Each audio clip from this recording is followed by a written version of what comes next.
2021 தேர்தலுக்கு முன்னாடி விடியல் பயண திட்டம் குறித்த வாக்குறுதியை தேர்தல் அறிக்கையில சொன்னோம். உடனே நமக்கு எதிரானவங்க என்ன சொன்னாங்க? இது நிறைவேற்ற முடியாத வாக்குறுதி, இதனால பேருந்துகளை குறைச்சிடுவாங்க, பேருந்து கட்டணத்தை உயர்த்திடுவாங்க, தங்களுடைய இஷ்டத்துக்கு கதை திரைக்கதை வசனம் இதை தொடங்கினாங்க.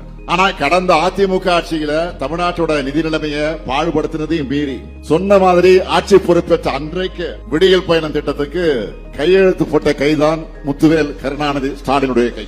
இந்த திட்டத்துக்கு ஆகிற பணத்தை செலவா பார்க்காம பெண்களுக்கு சேமிப்பா, மகளிர் முன்னேற்றத்திற்கான முதலீடாகத்தான் நாங்க நினைச்சோம். இதோட பலன் சமூகத்துல எதிரொலிக்க தொடங்கி இருக்கு. ஒவ்வொரு மாசமும் சுமார் 1000 ரூபாய்னு நம்ம ஆட்சிக்கு வந்த 51 மாசத்துல ஒவ்வொரு மகளிரும் 50,000 ரூபாய் சேமிச்சிருக்கிறாங்க. எவ்வளவு பெரிய புரட்சி இது! யாராலும் மாற்ற முடியாத, மறுக்க முடியாத சாதனை இது. அதனாலதான் இப்ப செய்திகள்ல பார்த்திருப்பீங்க, இந்த விடியல் பயண திட்டத்தை கர்நாடக மாநிலத்திலே, ஆந்திர மாநிலத்திலே நடைமுறைப்படுத்திட்டு இருக்காங்க. இப்போ அதனாலதான் சொல்றோம், நாட்டோட அத்தனை வளர்ச்சி திட்டங்களுக்கும் தமிழ்நாடு தான் முன்னோடி.